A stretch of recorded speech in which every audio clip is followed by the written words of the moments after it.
Кто бы мог подумать, что Кайрата Нуртаса раскритикуют верные слушатели.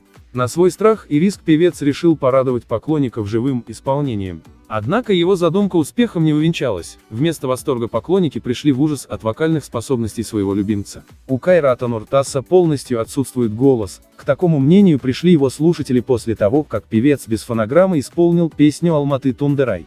Конечно, за смелость Нуртаса можно похвалить, но вокальные способности подвели. Один из посетителей клуба снял на видео фрагмент живого исполнения и опубликовал его в соцсетях. Многие фанаты были неприятно удивлены, признав, что Кайрат не имеет ни голоса, ни слуха, ни жалости к своим слушателям. Дай